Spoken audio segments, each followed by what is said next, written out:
Minister Jaishankar, thank you very much. Day 2 of your trip to the CEE.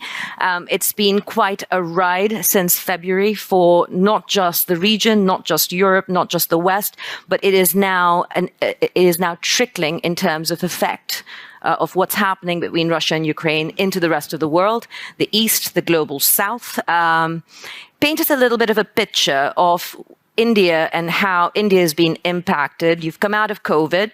You've had issues on the border with China. You've come out of the Quad with many, many diverse and divergent opinions, and an economy that is looking to make dramatic changes, but in very difficult and turbulent times. So if you can paint us a picture of where India is at right now, and then we will pick up the conversation from there.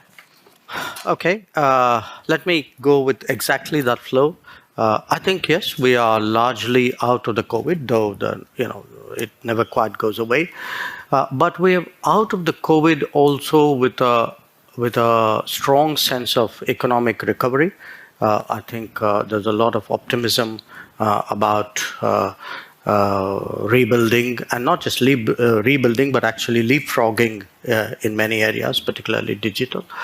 I think we handled it very prudently. I almost am tempted to say smartly, in terms of the financial responses, which was we didn't blow the bank in responding. We intervened where we had to, and very effectively. At the moment, in a sense, the Modi government has just completed 8 years in office. And what we have done in those 8 years is really to, I would say, build almost a social welfare society at a speed and a scale which the world hasn't seen. And in some ways, the COVID has actually hastened that. I mean, we are, for example, as an example, we are giving food support to 800 million people. And we've been doing this for more than 2 years. So that's like the population of the US and EU put together. We have a publicly supported house ownership program, which covers about 115 million beneficiaries, which is almost like building houses for Japan. Or even if you look at terms of, this campaign, this program actually to replace firewood with gas cooking, it's impacted 80 million people. That's like changing Germany's kitchen in the space of a few years. So there's a lot going on there. And why I mention that is many of the global developments today have the potential of actually putting that under stress. Your second reference was to China. Yes, we are going through a particularly difficult patch in our relationship with China. We've had differences in the past, but we've never had a situation where, after 1962, where really agreements on not bringing forces to the border have been disregarded. A very large number of forces have been brought to the border. We've had a clash. People have died. And this has not happened now. It happened 2 years ago. So in a sense, it's a bit of a diversion, but it's also a useful reminder to Europe that there were other things happening in the rest of the world which sometimes Europe perhaps doesn't pay enough attention to. There's also been Afghanistan, and what happened there, the circumstances in which the Western, particularly American military forces left finally. And now we have Ukraine, and coming into this region, it's a region which I know well. I have lived here in Budapest and in Prague. It's a region which has been very helpful to us when we wanted to get 20,000 students out of Ukraine. Mm-hmm. Slovakia, Hungary, Poland, Romania, even Moldova. But I think it's also important for people in the region to realize how this is playing out in the rest of the world, that it is creating a huge fuel crisis, a food crisis, a fertilizer crisis. Yeah.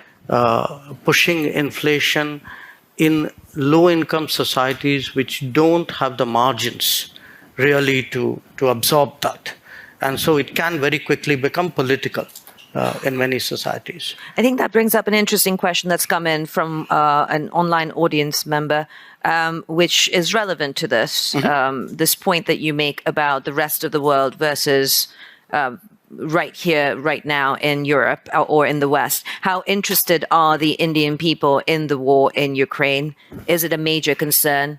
Is it a minor concern? And you've kind of alluded to the fact that it's affecting fuel, it's affecting food, but how interested is the populace itself? I think it's a major concern. It's a major concern for two reasons. Look, today our existence is very connected. I mean, everybody sees things on the television, on their phones, on the net. So wherever you are, and because bear in mind today India is a very digital society. Even people at lower levels of income, the one thing they do have is the connectivity. So there is a lot of awareness. I don't think anybody, everybody is, to put it mildly, disturbed at the conflict. They see the pictures, they see that happening. But the other part of it is begun to impact people's daily lives. That it's impacting the petrol cost at the bunk. It is impacting your wheat cost in your shopping. It will have impact for farmers to get along with sowing, and I think businesses of when it impacts business. Because it is impacting business in multiple ways. There's a container problem, there's an insurance problem. You don't get certain commodities, or if you do, the prices are up. So it's disrupting life. And it's not a unique causal disruption. At the same time, I think some of the lockdowns in China are also having an economic impact. But when you disrupt the economy, it shows up in employment. So I think it does trouble people. Trouble people is a very well, it's a job of a government. I understand it would trouble people. I think it troubles people in the West as well when cost of living crisis starts hitting. At some point, when you look at global supply chains, this is a very different world in 2022 that we operate in versus, say, in 1991 pre-liberalization, when India could afford to stand by non-alignment as it was defined then. I think a lot of critics would ask you the increase in your oil imports that have happened between 2021 and 2022. It's 9 times higher as of this month.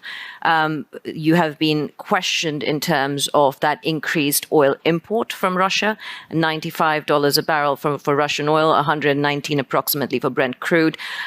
Is that profiteering? Is that looking out for your own interest? What does that really mean for foreign policy in India? And how do you tie non-alignment with 9 times more oil imports out of Russia?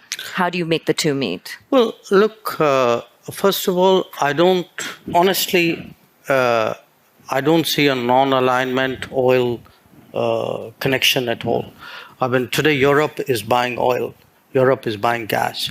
I just read the new package of sanctions. Now, the package is designed in a way in which consideration has been given to the welfare of the population. So, pipelines have a certain carve-out. And timelines have been given. It's not like tomorrow morning everything's going to be cut off. So, people need to understand, if you can be considerate of yourself, surely you can be considerate of other people. So, if Europe says, look, we have to manage it in a way in which its impact on my economy is not traumatic. That freedom or that choice should exist for other people as well. Now, in terms of our oil purchases, we don't send people out there saying, go buy Russian oil. We send people out there saying, go buy oil. Now, you buy the best oil you can in the market. So I don't think I would attach a political messaging to that. I would also... How do you not conflate the two? I mean, I know the Indian-Russian relationship is strong, but you also have issues with China. How do you then sit back and define Indian foreign policy at this point where the West seems to be quite vociferous in trying to curtail funding for the war in Ukraine, whereas by purchasing this oil for national interest, India is being asked, are you funding this war? So, look, I mean, I don't want to sound argumentative, but then tell me if buying Russian gas is not funding the war? I mean, why is it's only Indian money and oil coming to India which funds, but it's not gas coming to Europe which funds? I mean, look, somewhere, I mean, let's be a little even-handed out here. And even this, look, the whole narrative that it's gone up 9 times. I mean, it's gone up 9 times from a very low base. And it was a very low base because at that time the markets were more open.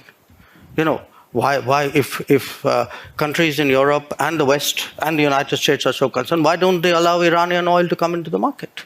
Why don't they allow Venezuelan oil to come into the market? I mean, they've squeezed every other source of oil we have. And then say, okay, guys, you must not go into the market and get the best deal for your people. I don't think that's a very fair approach. So talk to us about the second aspect that Indian foreign policy is being questioned at this point when it comes to wheat bans and food bans of exports. How does that then correlate? Because we're talking about the global south and the east that is being squeezed by Russia's issues with allowing Ukrainian grains to be exported. But by India doing the same, again, aren't those weakest people in the world being subjected to the same kind of issues from India?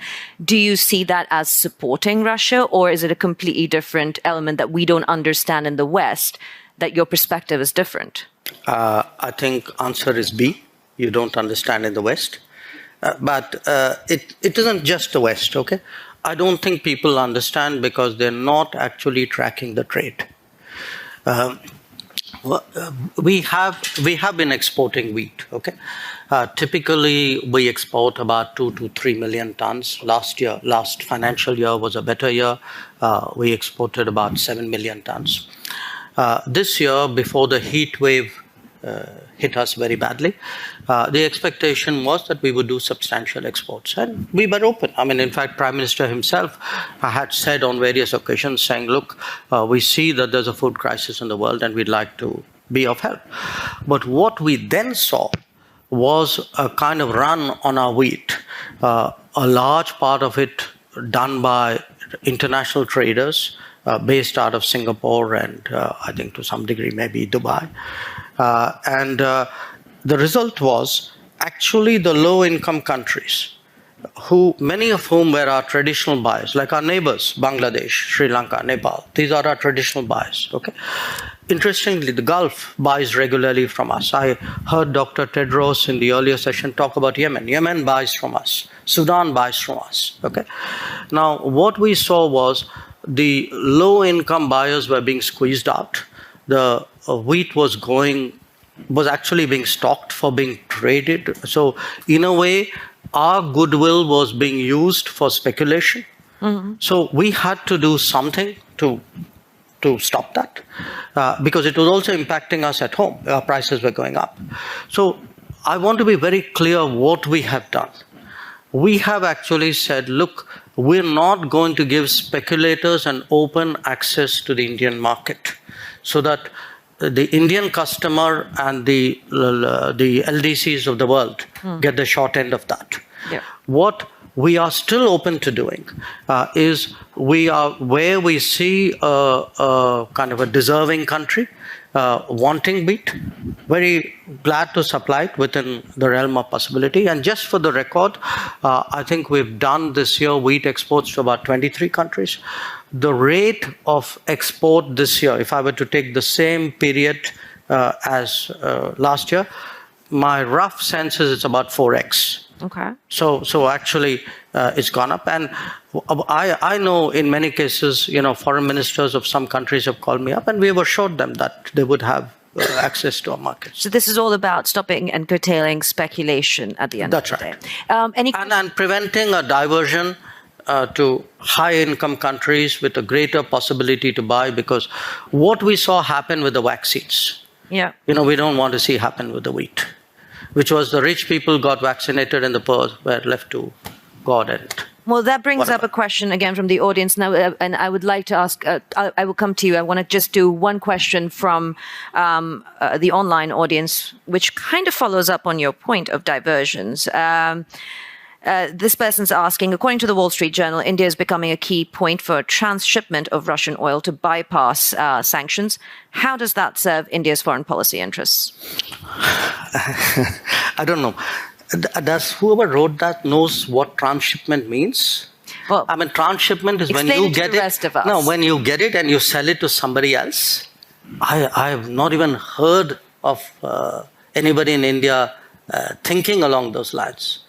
So yes, we do buy. So you're saying the Wall Street Journal report is inaccurate that they're quoting? Politely, yes. Okay.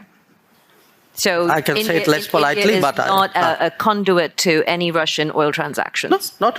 I mean, listen. Please understand the oil markets. There's an enormous shortage of oil. There's a physical shortage of oil. Getting access to oil is difficult. I mean, a country like India would be crazy to get oil from somebody and sell it to somebody else. I mean, this is nonsense.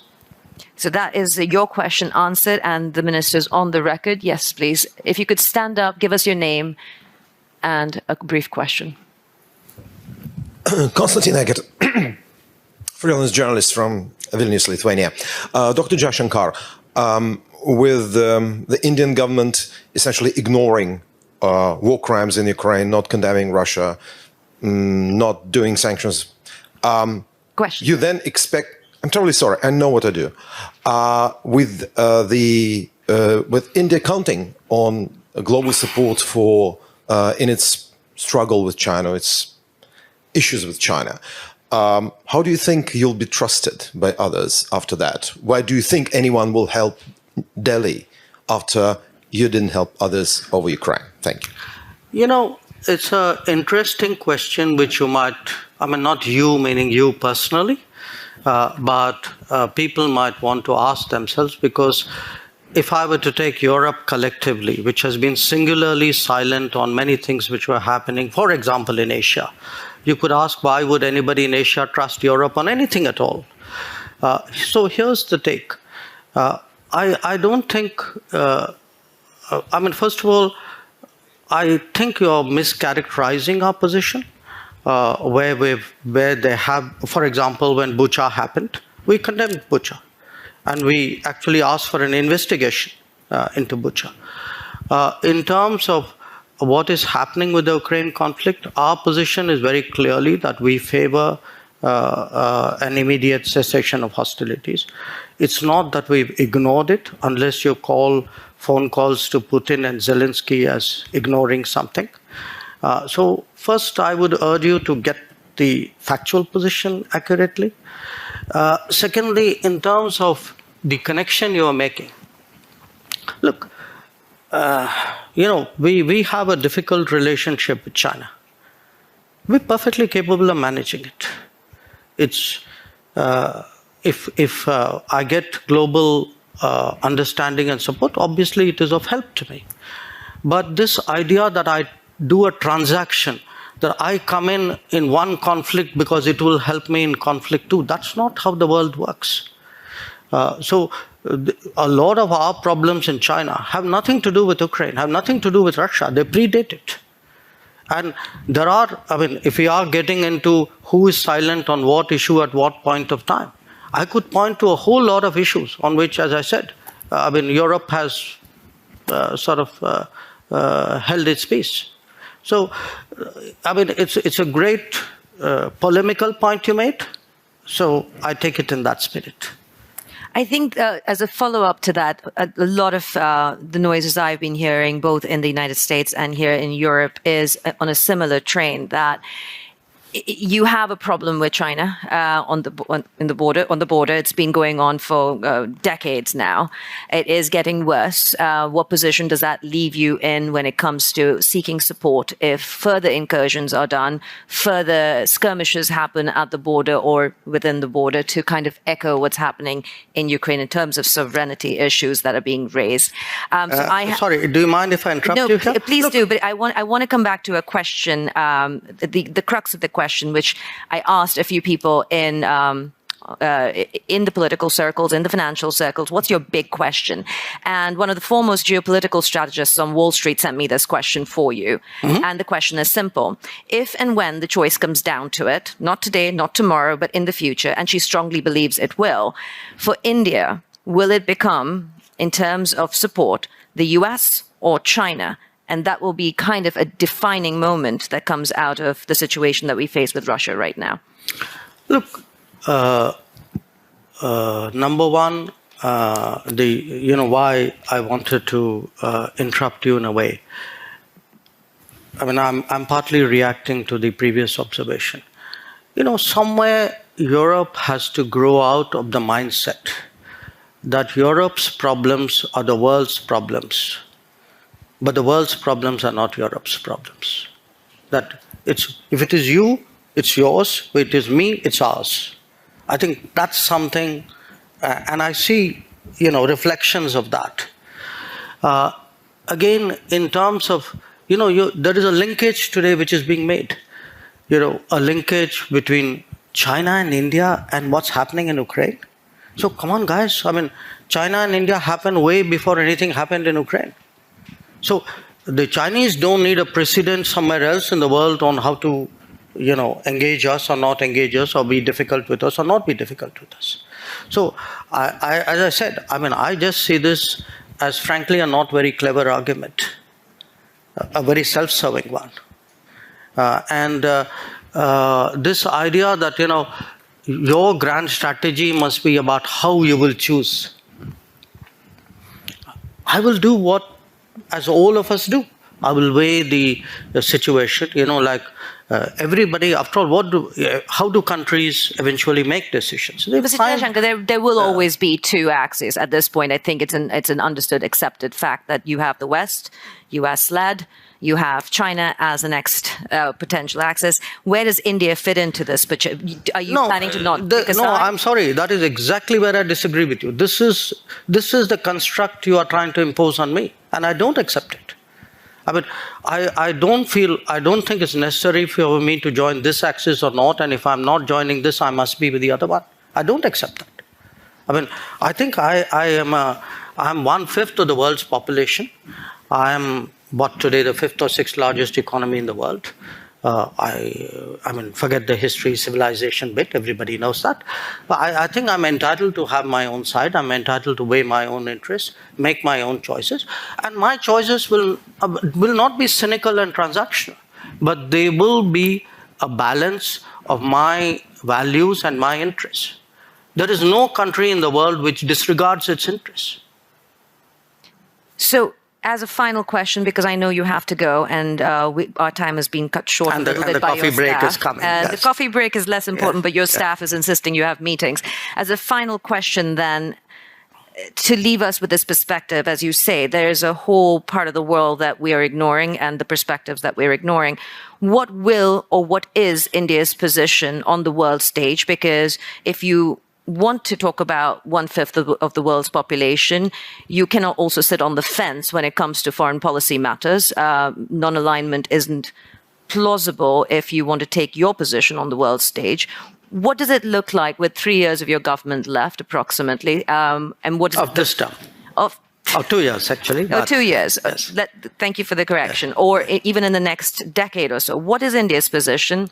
Sitting on the fence is not an option to be a world leader. I don't think we're sitting on the fence. Just because I don't agree with you doesn't make me sitting on the fence. It means I'm sitting on my ground. And my ground is actually, what are the big challenges of the world? Okay, big challenges of the world are climate change. I think I'm very critical to the solution. I can be an exemplar. I can be actually an arena for an enormous leapfrogging of green technologies. Look at terrorism. Look at the emergence of a world order. Look at security. Look at sustainable development goals. I mean, you take any and all of the big challenges of the world, some part of the answer either comes out of India, can be contributed to India. And again, I hate to say, it's a bit like a broken record, but look, a lot of things are happening outside Europe. We have, partly because of climate change, for a lot of humanitarian, natural disasters, humanitarian responses. In our part of the world today, a lot of people look to us to help out. The days when they expected Europe to come, which Europe did at the 2004 tsunami. The difference today is nobody's even thinking of that anymore. So the world is changing, new players are coming, new capabilities are coming, but a new agenda must come. The world cannot be that Eurocentric as it used to be in the past. And who will India play with? Will it be Europe and the US, or will it be China and Russia? Look, they're not exclusionary, but we are a democracy. We are a market economy. We are a pluralistic society. We have laws and contracts. We have positions on international law. So I think that should give you a fair part of the answer. After all, you began the question with a reference to the Quad. Even though we didn't get much time to talk about it, but the fact that you have today a grouping like the Quad, which just had its summit in Tokyo, where very important decisions were made on connectivity, on telecommunications, on supply chains, on cyber security, on maritime domain awareness. It should tell you something, which direction we're going. So again, I urge you that don't use necessarily a caricature version of one situation as a yardstick to pass a sweeping judgment. Because even on Ukraine, do reflect on this point. Somewhere at some point, surely the conflict has to end.